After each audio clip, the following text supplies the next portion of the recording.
All right, friends, we are going to read the end of Junie B. Jones and some sneaky, peeky spying. Are you ready? Chapter 7 is called Sour Grapes. Principal called Mrs. to come to his office. Only I didn't even know he was going to do that sneaky thing. That's how come I had to pull my skirt up way over my head, or else Mrs. would see me there, and she would know I tattled on her. "Don't do that," said the principal.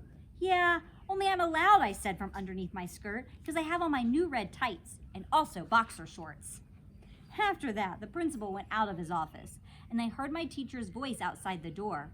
Then I quick got down from the big chair and I hid under principal's giant desk, because I was scared of what was going to happen. That's why. That's a funny picture. I stayed quiet for lots of minutes. Then I heard feet come back into the office, and so I made my breath very quiet. "Junie? Junie B. Jones," said Principal. "She might be hiding," said Mrs. "She's good at that, you know." And so just then I had to think of something very quick, or else they might come looking for me, I think. "Yeah, only Junie B. Jones isn't hiding," I said. "Junie B. Jones had to go home. Only don't call her mother, or else she will get mad at you and crack your head open." After that, feet walked real fast around the desk. It was Principal. "Come out of there right now, young lady," he said. I peeked my eyes at him. "Oh, shoot," I said, very quiet. Then I had to sit in the big wood chair again, and Mrs. sat down next to me, except I didn't look at her, or else she might be making a fist at me. "Good afternoon, Junie B," she said in a nice voice. I did a gulp. "I think you and I need to have a little talk," she said. Then my eyes got a teeny bit of wet in them, because a little talk means I'm going to get yelled at. "Yeah, only I tried not to tattle on you," I said real quick, because I didn't want you to go to jail for stealing grapes. And so I kept it a secret inside my head, and I didn't talk, and Grandma Miller thought a dead cat got in my tongue. Only today, Lucille said my head was going to blow, and so that's how come I had to run to the nurse for a Band-Aid, and she took me to the principal, and then my secret accidentally slipped out of my lips. Mrs. dried my eyes with a tissue. "It's okay, Junie B," she said. "I'm not angry at you. I just need to know what you saw me do at the grocery store. Can you tell me what you saw?" Then she said the word, "exactly." I made my voice whispering. "I exactly saw you eat grapes," I told her, "except for you didn't pay the store man for them. You just put them in your mouth and ate them. And that is called the word stealing, I think." After that, I hid my head under my skirt again. "You don't have to hide, Junie B," said Mrs. "I'm the one who should be hiding. I'm the one who took the grapes." I peeked my eyes over my skirt at her. Then Mrs. did a little smile, and she explained all about what happened. "2 weeks ago, I bought some grapes at the grocery store," she said. "But when I got them home, I discovered they were so sour no one in my family would eat them. So this week, when my husband and I went back to the store, I thought I'd be smart and taste a couple of grapes before I bought them." I raised my eyebrows. "Is that the rules?" I asked real quiet. Mrs. shook her head. "No, that's not the rules. I should have told the grocery man about my sour grapes, and then I should have asked him if I could sample 1 or 2. But I didn't do that, and it was right of you to worry when you saw me eating them without paying for them."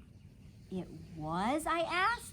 Mrs. smiled again. "Of course it was," she said. "It shows you know right from wrong, and it also shows that teachers make mistakes just like everybody else. Teachers aren't perfect, Junie B. No one is perfect." Oh, after that I felt a relief in me, because of no more secret, that's why. "Yeah, and guess what else I saw, I said very happy. "I saw you and your strange man do a big smoochy kiss, and it was right in front of the whole entire store. Only you didn't even know I was spying on you, because I'm not actually allowed to do that sneaky thing. Only my mother never even found out." I smiled very proud at myself, except Mrs. did not smile back. And Principal didn't smile back too, because guess why? Another secret just slipped out. That's why. Chapter 8 is Grandparents' Day. Mrs. went back to room 9. That's because the bell rang to start kindergarten, of course. Only Principal didn't let me go too. He said to stay in my wood chair. Then he called Mother on the telephone, and he told her all about the grocery store and also about my sneaky peeky spying. Principal is a squealer. After that, Mother said she wanted to talk to me. Only when I said hi, she didn't even say hi back. She said she wasn't happy with me, Missy, and no more spying means no more spying, and we would talk about this after her work. Then Mother said she never wants to get any more phone calls from the principal. Did I understand? Did I? Did I? I looked at Principal. Mother says not to call him anymore. Mother says not to call her anymore, I told him.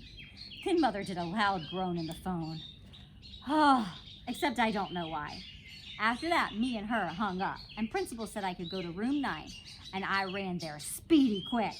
Only too bad for me, because I got there too late to sing My Country Tizzy Thee, Sweet Land of Liver Free, which is my favorite flag song, and so I just had to sit down at my table, and that's all. I showed Lucille my Band-Aid. See, my head's not blown up, I said. Too bad, said mean boy Jim. I made a fist at him. Then me and him got into a scuffle. Scuffle is a school word for I accidentally tore his shirt. Only guess what? I didn't even get in trouble, because just then the grandparents came to room 9 for Grandparents' Day. There's mine, there's mine, there's mine, I hollered, very excited. Mine is the grandpa with the baldy head. Mine too, a girl named Charlotte. Mine too, said my boyfriend named Ricardo.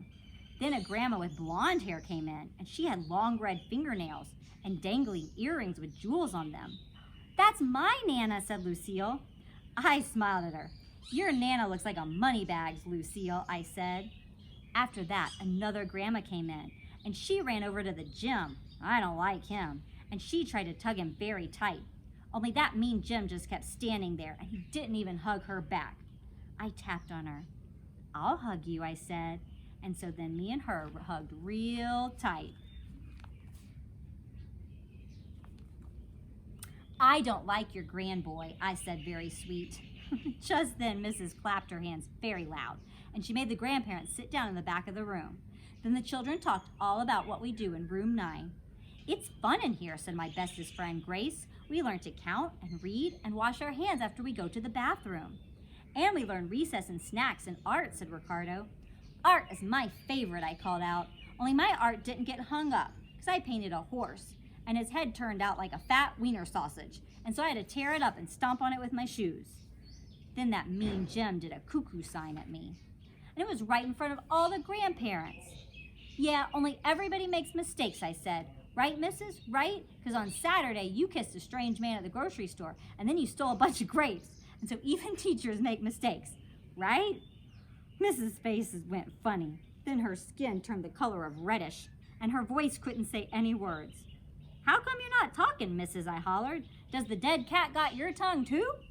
Just then, Grandma Miller made a loud laugh in the back of the room. Then I heard my grandpa laugh, too. Pretty soon, lots of other grandparents were laughing and laughing. Hey, it sounds happy in this place, I hollered. After that, Mrs. didn't look so reddish anymore. Then we got out the freshments, and Grandma Miller helped me put cookies on my plate. Mrs. made an announcement to room 9. She said only 2 cookies apiece for the children, except I ate 4 delicious chocolate ones, and nobody even saw me. Only that's not called stealing. That's called extras. After the freshmen, the grandparents had to go home to their houses, and so I hugged my grandma and grandpa very much. And then I hugged that mean Jim's grandmas too, and also Lucille's Moneybags Nana. I love your earrings, I said. That's the trash truck you guys can hear. Here in Thailand, cool. Then Mrs. saw me being polite, and she smiled very nice at me. Mrs. has white teeth. They are just like Grandpa Miller's teeth, only hers don't come out, I think. Except for I'm not sure. So guess what? I still wish I could hide in her hamper. That's what. The end. I love at the end of the book, it says Junie B has a lot to say, and it gives her definitions of different words. Let's hear what her definitions are. Kindergarten. Kindergarten is where you go to meet new friends and not watch TV. The principal's office. That's where the boss of the school lives. His name is Principal. Principal is a baldy. Books. Right now, I just like the kind of books with pictures. But Mother says when I get big, I'm going to like the kind with just words. And I'll also like stewed tomatoes. Pencil sharpeners. An electric pencil sharpener makes a nice noise, and you can make pencils as teeny as you want. You just keep pushing them into the little hole, and they keep on getting teenier and teenier. It doesn't work on crayons, though. I tried a red one. Then the pencil sharpener slowed way down and made a sound. And after that, it didn't go anymore. Sniffing. Dogs can smell everything. People can mostly just smell big smells, like stink and flowers and dinner. The nurse's office. It's a very cute place. There are 2 little beds where you lie down and 2 little blankets that are the color of plaid. There's the trash truck again. We'll pause and wave and say, Swadika! That's how you say hello here in Thailand. The bathrooms. There's 2 kinds of bathrooms in our school, a boys' kind and a girls' kind. I can't go in the boys' kind though, because no girls allowed, that's why. Nail polish. I'm only allowed to have the kind of polish that makes my nails look shiny. Its name is clear. Clear is the color of spit. Old maid. Me and my grandpa Miller played old maid, and I beat him 5 whole times in a row. That's because I kept putting the old maid way higher than the rest of my cards, and he kept picking it. Grandpa Miller is a sucker, I think. Whew, I smell a lot of gas from that trash truck. Babysitter instructions. Babysitter instructions is all the stuff I'm not allowed to do, like no climbing on top of the refrigerator, no putting lipstick on my dog named Tickle, no making Ollie lick a potato, except for he didn't actually mind it that much. The moonwalk tent. The moonwalk tent is like a big puffy house. You can jump far and wide in that place. The fishing booth. All you have to do is hang a fishing pole over the table, and somebody puts a toy on your pole. And I got a toy comb on my pole, that's all. The sponge throw. It looks like the funnest game I ever saw, because throwing sponges at principal is a dream come true. And that is the end. All right, guys, see you later. Bye.